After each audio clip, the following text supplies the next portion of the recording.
హల్లెలూయా. దేవుడు మరి ఈ సాయంత్రకాలం కూడా మనకి చక్కని భాగ్యాన్ని అనుగ్రహించినందుకు స్తోత్రము. హల్లెలూయా. దేవుని పరిశుద్ధ గ్రంథం నుంచి దేవుని మాటలు విందాం. యోబు గ్రంథము 11వ అధ్యాయము 13, 14, 15 వచనాలు చదువుకుందాం. నీవు నీ మనస్సును తిన్నగా నిలిపిన ఎడల, నీ చేతులు ఆయన వైపు చాపిన ఎడల, పాపము నీ చేతిలో నుండుట చూచి నీవు దాన్ని విడిచిన ఎడల, నీ గుడారములలో నుండి దుర్మార్గతను నీవు కొట్టివేసిన ఎడల, నిశ్చయముగా నిర్దోషివై నీవు సంతోషించదవు, నిర్భయుడవై నీవు స్థిరపడి ఉందువు. హల్లెలూయా. దేవుని వాక్యం ఏమో సెలవిస్తా ఉందంటే, నీవు నీ మనస్సును తిన్నగా నిలిపిన ఎడల, నీ గుడారములో నుండి దుర్మార్గతను నీవు కొట్టివేసిన ఎడల, నిశ్చయముగా నిర్దోషివై నీవు సంతోషించదవు. హల్లెలూయా. నీ చేతులు ఆయన వైపు చాపిన ఎడల, దేవుని వైపు మన చేతులు చాపాలంట.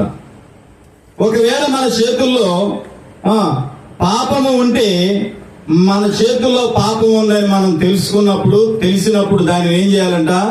విడిచిపెట్టేయాలి. దానిని విడిచిన ఎడల, చేతిలో పాపం ఉంది, ఆ పాపం వల్ల మనకు లాభం ఉందనుకుంటే నీకు ఏం ఉపయోగం లేదు. దేవుడితో నీవు కలిసి ఉండాలి, దేవునితో నీ సహవాసం సాగాలంటే నీ చేతిలో పాపం ఉందని నీవు తెలుసుకున్నప్పుడు నీవు దానిని విడిచిపెట్టాలి. నీ గుడారములో నుండి దుర్మార్గత నీవు కొట్టివేసిన యెడల, నీ దేహములో ఎక్కడైనా సరే దుర్మార్గత అనేది ఉంటే నీవు దాన్ని ఏం చేయాలి? తీసివేయాలి. చూడండి, ఆ కీర్తన 26వ కీర్తన 9, 10 వచనాలు చదివితే కొన్ని మాటలు ఉన్నాయి ఇక్కడ. 26వ కీర్తన 9, 10 వచనాల్లో, పాపులతో నా ప్రాణమును చేర్చకుము, నరహంతకులతో నా జీవమును చేర్చకుము, వారి చేతిలో దుష్కార్యములు కలవు, వారి కుడి చెయ్యి లంచముతో నిండి ఉన్నది. చూసారా, చేతిలో పాపం అంటే వారి చేతిలో దుష్కార్యములు ఉన్నాయి, వారి కుడి చేతిలో ఆ లంచము నిండి ఉన్నది. దీనిని విడిచిపెడితేనే నీకు దేవుడు దొరుకుతాడు. పాపముతో నీ చేతులు ఉన్నంత కాలం నీకు దేవుడు దొరకడు. అన్యాయమైనటువంటి సొమ్ము కోసం, అక్రమమైనటువంటి సొమ్ము కోసం నీ చేతులు చాపినంత కాలము దేవుడు నీతో ఉండడంతే. నువ్వే అనుకుంటావు నేను దేవునితో ఉన్నాను అనుకుంటావు. దేవుడైతే నీతో ఉండడు. నీవే అనుకుంటావు, ఊహించుకుంటావు, దేవుడితో నేనున్నాను, నాతో దేవుడు ఉన్నాడు నువ్వు అనుకుంటావు.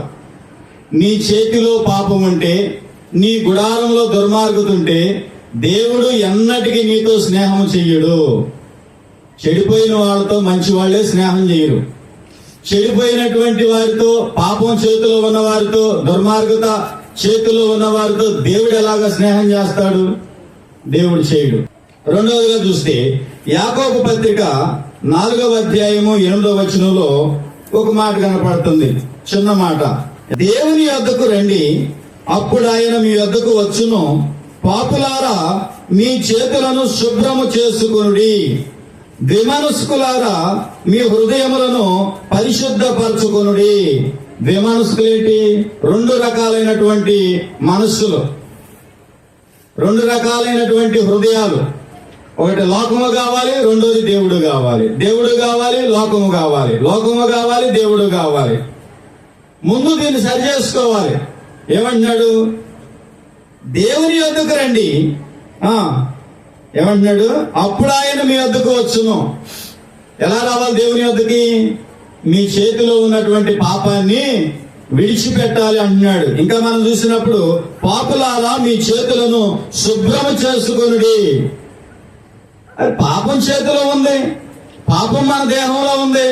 పాపాన్ని శుభ్రం చేసుకోకుండా దేవుని దగ్గరకు వచ్చేసి నాకు అది కావాలి ఇది కావాలంటే ఎలా ఇస్తాడు ఆయన? దేవుడే చెప్తున్నాడు, ఇలా ఉంటే నేనేం చేయలేను, నేనేమి ఇవ్వలేను. మీరు నా దగ్గరికి రండి, వచ్చి నా మాటలు వినండి. నా మాటలు విని మీ చేతిలో ఉన్నటువంటి పాపాన్ని విడిచిపెట్టండి, మీ గుడారంలో ఉన్నటువంటి దుర్మార్గతను కొట్టివేయండి. అప్పుడు కదా నేను మీతో స్నేహం చేసేది, అప్పుడు కదా నేను మిమ్మల్ని దీవించేది, ఆశీర్వదించేది, అప్పుడు కదా నేను మీకు తోడై ఉండేది అని దేవుడే సెలవిస్తూ ఉన్నటువంటి మాటలు ఇవి. ఏమంటున్నాడంటే, పాపులారా అంటే ఏంటి?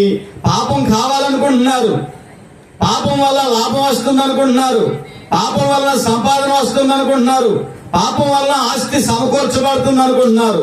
కానీ ఏదో ఒక నాటికి ఇదంతా కూడా నాశనం అయిపోవటం బయలుదేరుద్ది అనమాట. ఎంతో మంది పాపం ముందు కూలిపోయారు, ఓడిపోయారు, పాపంతో వారే నాశనం అయిపోయారు.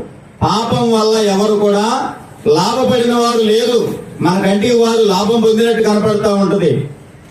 వాడు బంధుడు ఆ పాపానికి సంబంధించినటువంటి ఆస్తిని అనుభవించేవారు కూడా లాభాన్ని పొందలేరు. కాబట్టి ప్రియులారా, ద్విమనస్కులారా, రెండు మనస్సులు మీకొద్దు. కొంతసేపు దేవుడు దేవుడు దేవుడు దేవుడు దేవుడు అంటారు కొంతమంది, కొంతసేపు మరలా పాపం పాపం పాపం. మంచి మాటలు దేవుని మాటలు చెప్తా ఉంటారు, మళ్ళీ పాపం మాటలు చెప్తా ఉంటారు. ఇవి కావాలి, అవి కావాలి, అవి కావాలి, ఇవి కావాలి. దేవుని దగ్గర అవి కుదరవు. నువ్వుంటే వెచ్చగానన్నా ఉండు, లేదా చల్లగానన్నా ఉండు. నులివెచ్చని స్థితి ఎవరిది? చిన్నపిల్లలకి స్నానం చేపిస్తారు. బాగా వేడిగా ఉన్న నీళ్లు పోతారా? బాగా చల్లగా ఉన్న నీళ్లు పోతారా? పైరు అయ్యి కలిపి నులివెచ్చని స్థితిలో నీళ్లు పోసి స్నానం చేపిస్తారు. అంటే నువ్వు పసిపిల్లవాడుగా నులివెచ్చని స్థితిలో ఉండటానికి? నీకు మొత్తం తెలుసు కదా, నీకు అంతా తెలుసు కదా. కాబట్టి ప్రియులారా, నులివెచ్చని స్థితి వద్దు. ఉంటే ఈ పక్కన ఉండండి, లేదంటే ఆ పక్కన ఉండి వాడిచ్చేటటువంటి శిక్షను అనుభవించండి అంటున్నాడు దేవుడు. కాబట్టి ప్రియులారా, అయితే ప్రేమ కలిగిన దేవుడు మనల్ని పిలుస్తున్నాడు. ఆ పాపంలో నుంచి వచ్చేయండి. ఆ పాపం వల్ల మీకు మరణమే, నష్టమే, నాశనమే తప్ప మీకు లాభమేమీ లేదని పిలుస్తా ఉన్నాడు. కాబట్టి ప్రియులారా, ఇక్కడ మనం చూస్తే 1 తిమోతి పత్రిక కొన్ని మాటలు కనపడతా ఉన్నాయి. ఇక్కడ 2వ అధ్యాయము 8వ వచనాన్ని చదువుకుందాం. చూడండి కొన్ని మాటలు. 2:8 కావున ప్రతి స్థలమందును పురుషులను కోపమును సంశయమును లేనివారై పవిత్రమైన చేతులెత్తి ప్రార్థన చేయవలెనని కోరుచున్నాను. మరియు స్త్రీలను అణుకోయును స్వస్థ బుద్ధియు గలవారయుండి తగు మాత్రపు వస్త్రముల చేతనే గాని జడలతోనైనను బంగారంతోనైనను ముత్యములతోనైనను మిగుల వెలగల వస్త్రములతోనైనను అలంకరించుకొనక దైవభక్తి గలవారమని చెప్పుకును స్త్రీలకు తగినట్టుగా సత్క్రియల చేత తమను తాము అలంకరించుకొనవలెను. చూడండి, పురుషుడి గురించి చెప్తున్నాడు, స్త్రీ గురించి చెప్తున్నాడు. పురుషుడి గురించి ఏం చెప్తున్నాడంటే, పవిత్రమైన చేతులెత్తి ఏం చేయాలంట? పవిత్రమైన చేతులెత్తి ప్రార్థన చేయాలంట. మరి దేవుని వైపు ఎలాంటి చేతులు ఎత్తుతున్నాం? అనవసరమైన సంపాదన కలిగినటువంటి చేతులు ఎత్తుతున్నామా? మన చేతిలో పాపం ఉందని తెలిసి, లంచం ఉందని తెలిసి కూడా మరలా దేవుని వైపు చేతులు చాపుతున్నామా? ఎలాంటి చేతులు మనం దేవుని వైపు చాపుతున్నాం? దేవుడు మనకి చేతులు ఎందుకు ఇచ్చాడు? దేవుడు మనకి చేతులు ఎందుకు ఇచ్చాడు? కీర్తనలు చూడండి, 47వ కీర్తన 1వ వచనం చదువుకుందాం. ఏం కనపడుతుంది ఇక్కడంటే? చక్కని మాట కనపడుతుంది. సర్వజనులారా చప్పట్లు కొట్టుడి, జయధ్వనులతో దేవుని గూర్చి ఆర్భాటము చేయుడి. హల్లెలూయా. ఏం చేయాలంట? చేతులతో దేవుని కోసం ఏం చేయాలంటే చప్పట్లు కొట్టాలంట. ఆ చేతులతో మనకు కావలసినటువంటి మన అవసరాలన్నీ, మన శరీరానికి కావలసినటువంటి బాగోగులన్నీ మనం ఆ చేతులతో చేసుకోవాలి. మన చేతులను ఇతరులకు సహాయం చేసేటటువంటి చేతులుగా మన చేతులు మనము మార్చుకోవాలి. ఇతరుల దగ్గర నుంచి లాక్కొచ్చుకునే చేతులుగా, ఇతరుల సొమ్మును దోచుకునే చేతులుగా, ఇతరులను హింసించే చేతులుగా, ఇతరులను మరి అనేక రకాలుగా బాధించే చేతులుగా మన చేతులు ఉండకూడదు. ఎలా ఉండాలి మన చేతులు? దేవుని సన్నిధిలో దేవుని బిడ్డల చేతులు అంటే పవిత్రమైన చేతులుగా ఉండాలి. ఆ చేతులు దేవుని వైపు ఎత్తాలని దేవుని వాక్యం మనకు సెలవిస్తా ఉంది. యోహాను సువార్తలో చూస్తే 13వ అధ్యాయము 9వ వచనంలో కొన్ని మాటలు కనపడతా ఉన్నాయి. 13:9 సీమోను పేతురు, చదువు. ప్రభువా, సీమోను పేతురు, నా పాదములు ప్రభువా నా పాదములు మాత్రమే గాక నా పాదములు మాత్రమే కాక నా చేతులు నా తల కూడా కడుగుమని ఆయనతో చెప్పాను. హల్లెలూయా. ఇక్కడ పేతురు అడుగుతున్నాడు యేసు ప్రభు వారిని ఏమని. ఆయన 13వ అధ్యాయం మొదటి నుంచి కొన్ని మాటలు శిష్యులకు సెలవిస్తా ఉన్నాడు. ఆ మాటలను బాగా గ్రహించినటువంటి పేతురు గారు అంటున్నాడు, అయ్యా ఏమంటున్నాడు, ప్రభువా నా పాదములు మాత్రమే కాక నా చేతులు నా తల కూడా కడుగు నాయనా అని ఆయనతో చెప్పాను. హల్లెలూయా. నిజంగానే మన చేతులు అపవిత్రమైన చేతులు, మన చేతులు పాపాన్ని కలిగినటువంటి చేతులు, మన చేతులు లంచం మరి పట్టుకున్నటువంటి చేతులు, ఇవి మనం కడుక్కుంటే శుభ్రం అవుతాయండి. మనం ఈ చేతుల్ని శుభ్రం చేసుకోగలుగుతామా? లేదు. ఈ చేతుల్ని కడగాలన్నా, ఈ తలంపుల్ని కడగాలన్నా, మనలో ఉన్నటువంటి మన హృదయాన్ని కడగాలన్నా దేవుని వల్లనే సాధ్యము. హల్లెలూయా. ఆయనే వాటిని శుభ్రం చేయగలిగిన వాడు. కానీ నువ్వేం చేయాలి? ఆయన వైపు నీ చేతులు చాపి, అయ్యా నా చేతుల్ని శుభ్రం చేయి ప్రభువా, నీ శిలువ రక్తంతో నన్ను కడిగయ్యా. ఏం చేయాలి? దేవుడే కడగలుగుతాడు. మనల్ని మనం కడుక్కోలేము. శిలువ రక్తం ఉంది. మనం నోరు తెరిచి అడిగితే ఆయన ఆ రక్తంతో ఆ చేతులను శుభ్రం చేస్తాడు. పవిత్రమైన చేతులు ఎత్తి ప్రార్థన చేయుడి. చాలా మంది అపవిత్రమైన చేతులతో పాపాన్ని కలిగినటువంటి చేతులతో ప్రార్థన చేస్తూ ఉంటారు. వారికి ఏ లాభం లేదు. వారికి ఏమీ దేవుని యొద్ద నుంచి దొరకదు. పాపాన్ని విడిచిపెట్టి, అపవిత్రతను విడిచిపెట్టి ఆ చేతులు ఆయన వైపు చాపినట్లయితే దేవుని యొద్ద నుండి ఏదైనా సహాయము ఆ కుటుంబానికి, ఆ వ్యక్తికి, ఆ యజమానుడికి దొరుకుద్ది. చూడండి, ఆదికాండము 27వ అధ్యాయము 22వ వచనం చదువుకుందాం. యాకోబు తన తండ్రి అయిన ఇస్సాకు దగ్గరకు వచ్చినప్పుడు అతడు అతని తలవి చూచి, స్వరము యాకోబు స్వరమే గాని చేతులు ఏశావు చేతులే అనెను. హల్లెలూయా. ఇక్కడ దీవెన కోసం, ఆశీర్వాద కోసం మరి ఏశావు యాకోబులు ఉన్నారు. తల్లి ఉంది రెబ్కా ఉంది. మీ నాన్నగారు చనిపోయేటటువంటి సమయం దగ్గరికి వచ్చిందయ్యా, దీవిస్తానంటున్నాడు, ఆశీర్వదిస్తానంటున్నాడు. మీరిద్దరు నా గర్భంలో ఉన్నప్పుడు నేను వెళ్ళి దేవుని సన్నిధిలో ప్రార్థన చేశాను. అప్పుడు దేవుడు నాతో మాట్లాడాడు. మరి పెద్దవాడు చిన్నవాడికి దాసుడవుతాడని దేవుడు నాతో సెలవిచ్చాడు. ఆ స్వరాన్ని నేను విన్నాను. కాబట్టి ఆశీర్వాదం ఏదో నీకే రావాలి, పెద్దవాడికి వెళ్ళటానికి వీలు లేదు. ఎందుకనగా దేవుడే వాగ్దానం చేశాడు. కాబట్టి నీవు పరిగెత్తుకొని పోయి మందలోకి వెళ్ళి మంచి మేక పిల్లలను తీసుకురా, మీ తండ్రికి ఇష్టమైనటువంటి వంటకాన్ని నేను తయారు చేస్తానంటే, లేదు వద్దమ్మా, శాపం వచ్చుద్ది, ఆశీర్వాదం కాదంటాడు. ఒకవేళ శాపమే వస్తే నేను నా మీద వేసుకుంటాను, నా కుమారుడు నేను చెప్పినట్లు చెయ్యని పంపించుద్ది. వెళ్తాడు, తీసుకొస్తాడు. ఇప్పుడు వంటలన్నీ రెడీ చేసిన తర్వాత ఏం చేస్తుందంటే, యాకోబు మనకులాగా ఎర్రని వాడు, నున్నని వాడు. హల్లెలూయా. ఏశావు ఎలాంటి వాడంటే ఒంటి నిండా కూడా మేక వెంట్రుకల వలె, కుక్క జుట్టు వలె ఉంటది అనమాట. ఎలా ఉంటది అది? కాబట్టి ఇప్పుడు ఆ లేత మేక పిల్లలో ఒలిచినటువంటి చర్మాన్ని ఎవరి చేతులకు పెట్టేసింది? యాకోబు చేతులకి చక్కగా కుట్టేసేసి ఆ ఆహారాల పదార్థాలన్నింటినీ ఇచ్చి తన తండ్రి దగ్గరికి పంపించింది. ఎవరి తండ్రి దగ్గరికి? యాకోబు తండ్రి దగ్గరికి పంపించింది. వెళ్ళాడు, మాట్లాడుతున్నాడు. స్వరం అయితే యాకోబు స్వరంగా ఉంది. ఆయన మెడ మీద చేతులను పట్టుకొని చూసినప్పుడు చేతులు ఎవరి చేతులాగా ఉన్నాయి? ఏశావు చేతులుగా ఉన్నాయి అన్నమాట. ఏశావు చేతులు ఎలాంటి చేతులంట? వేటాడే చేతులు. ఎన్నో రకాలైనటువంటి ఆ జంతువుల ప్రాణాలు తీర్చినటువంటి చేతులు అన్నమాట. చూసారా? గుర్తుపట్టాడా, గుర్తుపట్టలేదా? చేతులను పట్టుకొని అంటున్నాడు, ఇవి ఏశావు చేతులే అంటున్నాడు. అంటే ఏంటి? ఏశావు చేతులు మంచి అనుకుంటున్నారా? ఎన్నో ప్రాణాలు తీసేశాడు అతను. వేటగాడు ఎన్నో రకాలైనటువంటి జంతువులు చంపేశాడు అతను. మన చేతులు అలా ఉండటం దేవునికి ఇష్టం ఉండదు. దావీదు గారు దేవునికి మందిరం కడతానంటే దేవుడు ఏమన్నాడు తెలుసా?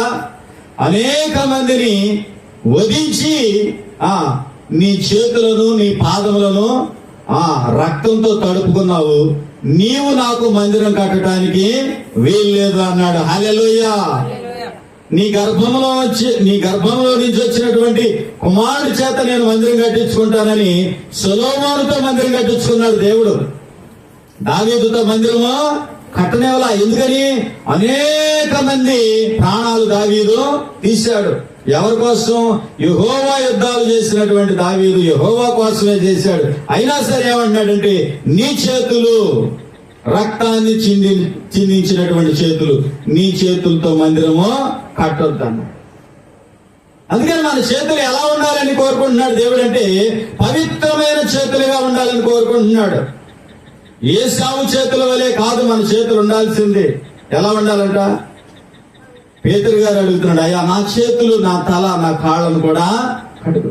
శిష్యులందరినీ కూర్చోబెట్టి యేసు ప్రభు వారి పాదాలు కడుగుతుంటే పేతురు వంతు దగ్గరికి వచ్చేవాడి పేతురు అంటున్నాడు, అయ్యా ఇలా చేస్తే నేను పరిశుద్ధునయ్యే లెక్క అయితే నా తల, నా చేతులు కూడా కడుగయ్యా.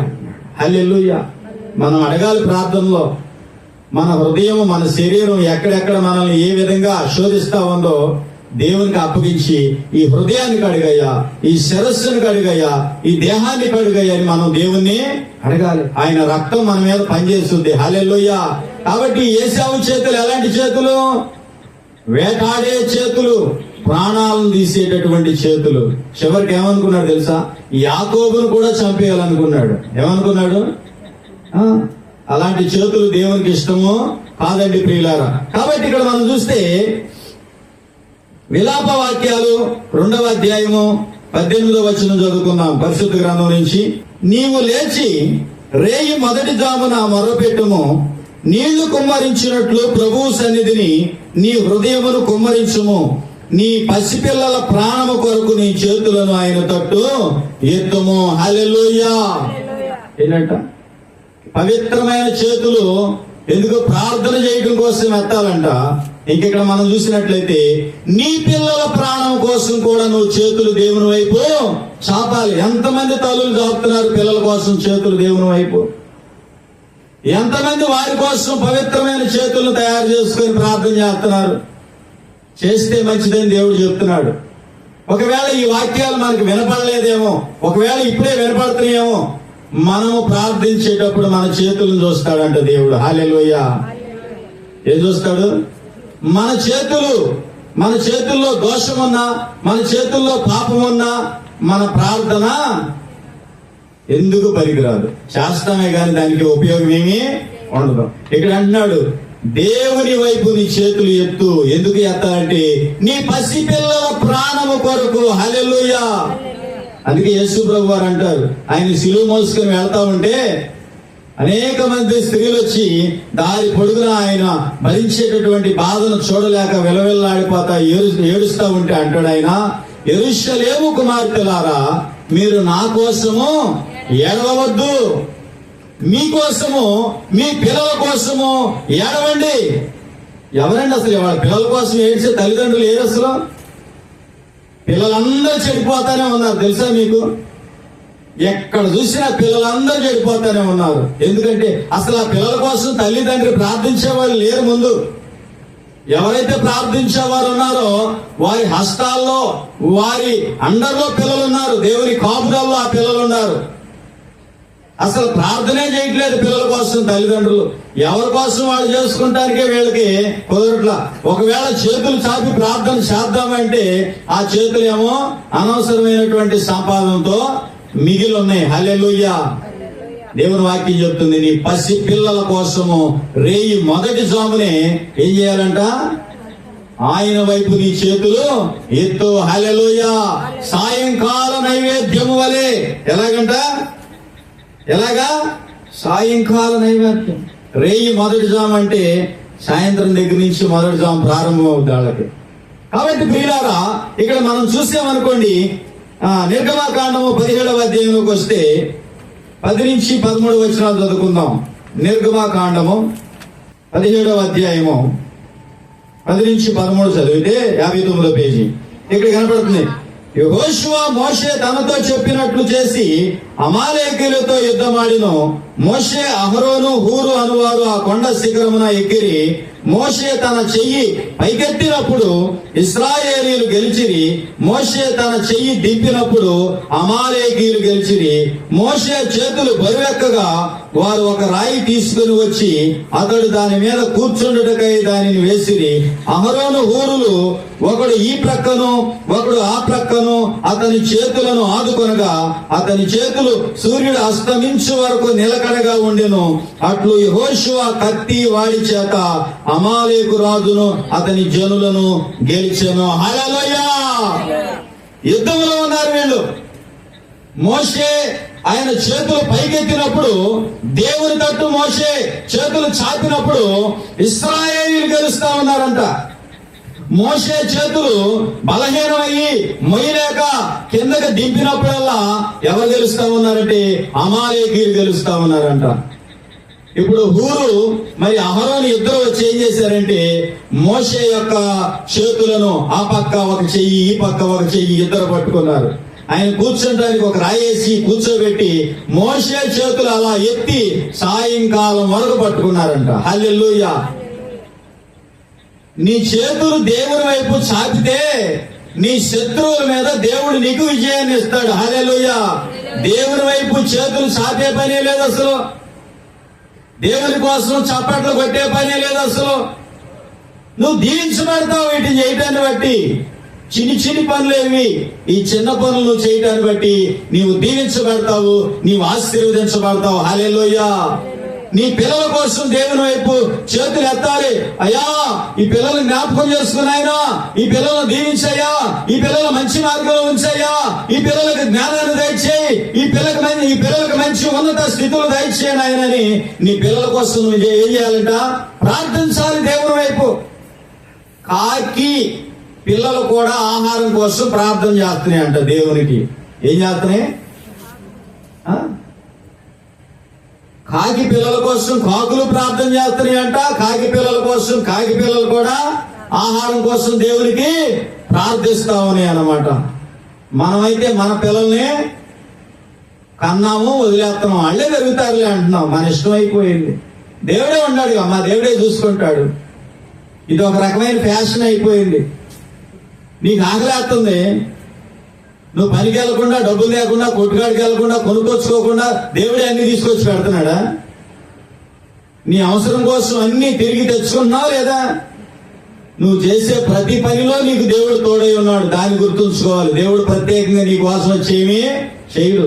నువ్వు పడాల్సినటువంటి కష్టం నువ్వు పడు, నువ్వు చేయాల్సినంతవంటి ప్రయత్నం నువ్వు చెయ్యి. అందులో నీకేమన్నా అవ్వకపోతే అప్పుడు దేవుడు దాన్ని సరిచేస్తాడు. హల్లెలూయా! నీ పిల్లల కోసం నువ్వు ప్రార్థించాలి, ఎందుకంటే అది నీ బాధ్యత. చాలా మంది, ఎంతో మంది అంట పిల్లలు కావాలి, పిల్లలు కావాలి, పిల్లలు కావాలని మొక్కుకొని పిల్లలకు అంటారంట. సామెతల గ్రంథంలో ఒక తల్లి చెప్తా ఉంటది, నా కుమారుడా నా మాట వినుము, నా కుమారుడా నా మాట వినుము, నేను ఎన్నో మొక్కుకొని నిన్ను కన్నాను నా కుమారుడా, నీవు నా మాట వినుము.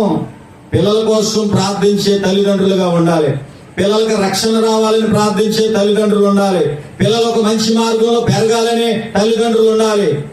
పిల్లల కోసం చేతులు ఎత్తేటటువంటి తల్లిదండ్రులు ఉండాలి. అప్పుడే ఆ గృహాలు దీవించబడతాయి, ఆ కుటుంబాలు ఉన్నత స్థితిలో ఉంటాయి అన్నమాట. కాబట్టి ప్రియులారా, ఇక్కడ మనం చూస్తే ఈ మోషే, అహరోను, హూరుని మనం చూస్తే మోషే చేతులు ఎత్తి ఉన్నాడు. ఈ అహరోను ఒక పక్క, హూరు ఒక పక్క, మిరియాము భర్త ఒక పక్క, అహరోను అన్న ఇంకో పక్క. ఆ చేతుల్ని సాయంకాలం వరకు అలాగే ఎత్తి పట్టుకున్నారంట. కాబట్టి అమాలేకీయులందరినీ, అమాలేకు రాజును కూడా పట్టుకుని వాళ్ళు ఏం చేశారంటే తుత్తునీలుగా ఓడించేశారు. హల్లెలూయా! నీవు సాతాన్ని గెలవాలన్నా, నీ విరోధుల్ని గెలవాలన్నా, నీ శత్రువుల్ని గెలవాలన్నా, నీకున్నటువంటి వ్యాధుల్ని, బాధల్ని, అప్పుల్ని, నిందల్ని, అవమానాల్ని, రోగాల్ని నువ్వు గెలవాలన్నా నువ్వు దేవుని వైపు చేతులు ఎత్తేవనుకో, యెహోషువ విజయాన్ని చూసినట్లు మోషే విజయాన్ని చూసినట్లు, అహరోను విజయాన్ని చూసినట్లు, హూరు విజయాన్ని చూసినట్లు, ఇశ్రాయేలీలు విజయాన్ని చూసినట్లు నీవు నీ కుటుంబం కూడా విజయాన్ని చూడగలుగుతారు. హల్లెలూయా. ఇంకో వాక్యం చదువుకుందాం. కీర్తన 149వ కీర్తన 9వ వచనం చదువుకుందాం. ఇక్కడ విధింపబడిన తీర్పు వారి మీద నడుపుటకును వారి చేతిలో 2 అంచులు గల ఖడ్గమున్నది. ఆయన భక్తులకందరికీ ఘనత ఇదే. హల్లెలూయా. ఎప్పుడు చూసినా నీ చేతిలో ఏముండాలంటే దేవుడు నీకు ఇచ్చినటువంటి పరిశుద్ధ గ్రంథం ఉండాలి. నువ్వు ఊరు పోతున్నా, పనికి పోతున్నా, ఏడకు పోతున్నా సరే నీ దగ్గర ఏముండాలి? పని కంటే చాలలో తీసుకెళ్తా కుదరదులే గాని నువ్వు ఏ ప్రయాణంలో ఉన్నా సరే ఏముండాలి? ఒకవేళ చాలలోకి వెళ్ళినా సరే ఈ గ్రంథం ఎక్కడుండాలి? ఈ మాటలు ఎక్కడుండాలి? నీ హృదయంలో ఉండాలి. నీ నోటిలో నుంచి పాటలుగైనా రావాలి, నీ నోటిలో నుంచి దేవుని గురించినటువంటి మాటలైనా రావాలి. ఇదే ఘనత నీకు. హల్లెలూయా. ఈ లోకంలో ఇంకా ఏదైనా ఘనమైనది ఉందా? దీనికంటే విలువైనది ఏమైనా ఉందా? దీనికంటే ఈ పరిశుద్ధ గ్రంథం కంటే ఏదైనా విలువైనది ఉందా? ఈ పరిశుద్ధ గ్రంథం కంటే ఏదైనా? హల్లెలూయా. ఇది మనకంటే విలువైనది. ఎవరికంటే? ఇది మనకంటే విలువైంది. మనం 4 రోజుల నుండి వెళ్ళిపోతాం. ఇది ఎన్ని వేల సంవత్సరాల నుంచి ఉంది? ఇంకెన్ని వేల సంవత్సరాలు ఉంటుందో తెలుసా? ఇది ఎంతమందిని రక్షించిందో తెలుసా? మనం ఎంతమందిని రక్షిస్తాం? ఇది ఎన్ని వేల మందిని, ఎన్ని కోట్ల మందిని, ఎన్ని లక్షల మందిని ఇది బ్రతికిస్తుందో తెలుసా? ఇది మనందరికంటే విలువైంది. దీన్ని ఎక్కడ పెట్టుకోవాలి మనము? దీన్ని మొయ్యాలి మనం. హల్లెలూయా. అసలు మనల్ని మోసేదే ఇది. 100 సంవత్సరాలు దీన్ని మొయ్యలేవా? కొన్ని సంవత్సరాల నుంచి మోసుకుంటూ వచ్చి నీకు జన్మనిచ్చి, నీకు రూపాన్నిచ్చి, నీకు భార్యనిచ్చి, భర్తనిచ్చి, పిల్లలిచ్చి ఇది ఎంత తోడుగా ఉందో తెలుసా నీకు? మనకంటే ఇదే జీవిస్తా ఉంది. హల్లెలూయా. 100 సంవత్సరాలు కాలయాపన చేసుకుని గట్టిగా ఉంటే వెళ్ళిపోతాం. ఇది ఇన్ని వేల సంవత్సరాల నుంచి ఉంటది, అలాగే ఉంటది. హల్లెలూయా. దీనిని మనం ధరించుకోవటం, దీనిని మనం పట్టుకోవటం అంట దేవుడు మనకి ఇచ్చినటువంటి ఘనత. హల్లెలూయా. చాలా మంది దాచుకుంటూ తిరుగుతూ ఉంటారు. కనపడినవారు ఏంటో మరి సిగ్గు. చెడు పనులు చేస్తానికి సిగ్గుండదు, పాపం చేస్తానికి సిగ్గుండదు, దొంగతనాలు చేస్తానికి సిగ్గుండదు, వ్యభిచారం చేస్తానికి సిగ్గుండదు, తాగి తిరగటానికి సిగ్గుండదు, బైబిల్ పట్టుకోవటానికి ఏమి సిగ్గు. కొత్త పెళ్లి కూతురుని చూసినట్టు సిగ్గు, కొత్త పెళ్లి కొడుకుని చూసినట్టు సిగ్గు. బైబిల్ పట్టుకుంటే సిగ్గు అండి చాలా మందికి.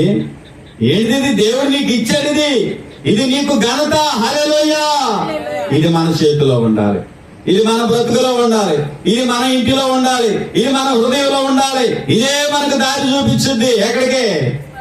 ఆ ఊరి వెళ్తానికి కాదు. హల్లెలూయా.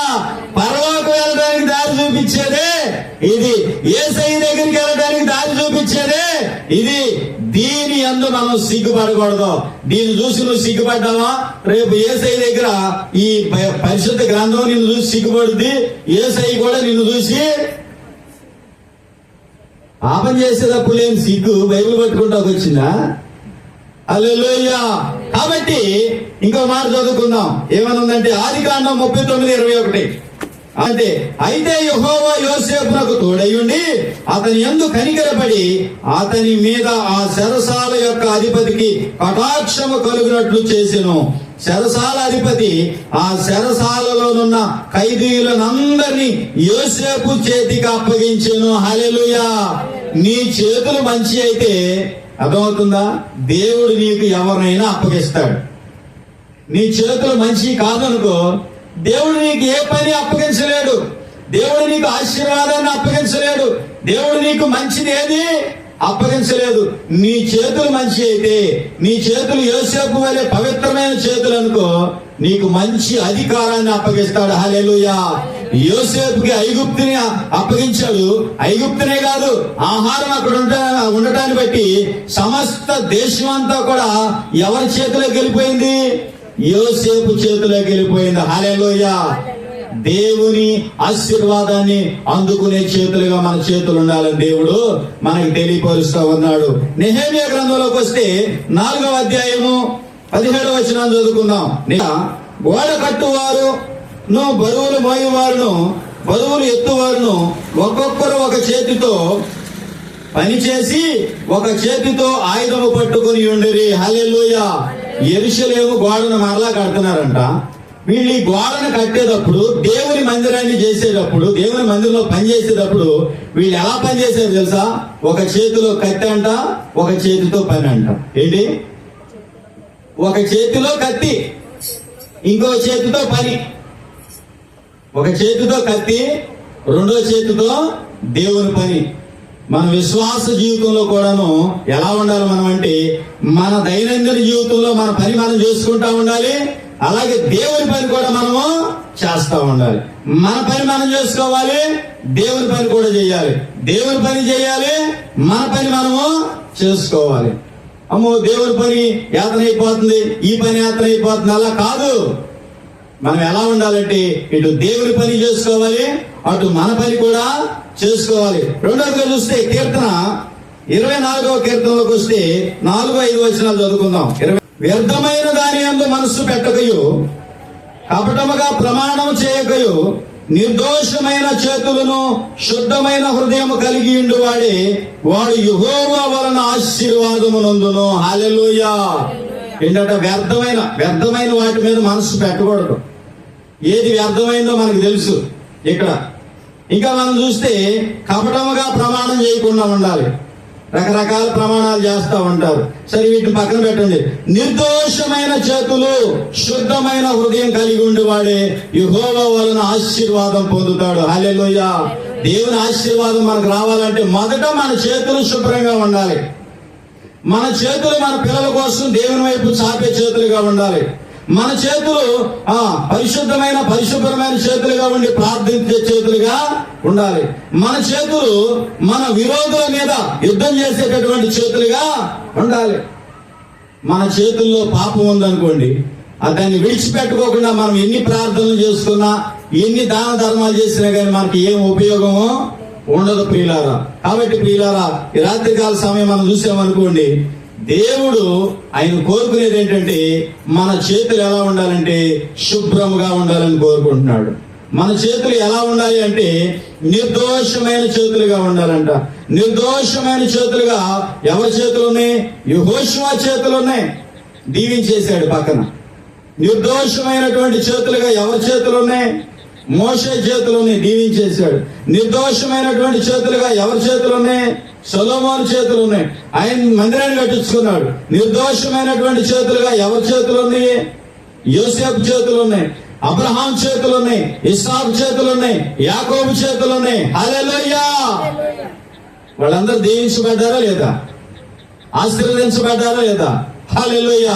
మనం కూడా మన చేతులను శుభ్రం చేసుకుంటే, దేవుని యొద్దకు వచ్చి మన చేతులను కూడా శుభ్రపరుచుకున్నాం అనుకోండి, మనం కూడా వారితో పాటు దీవించబడతాం, ఆశీర్వదించబడతాం. దేవుడి మాటలు మన హృదయాల్లో స్థిరపరచును గాక. ఆమేన్.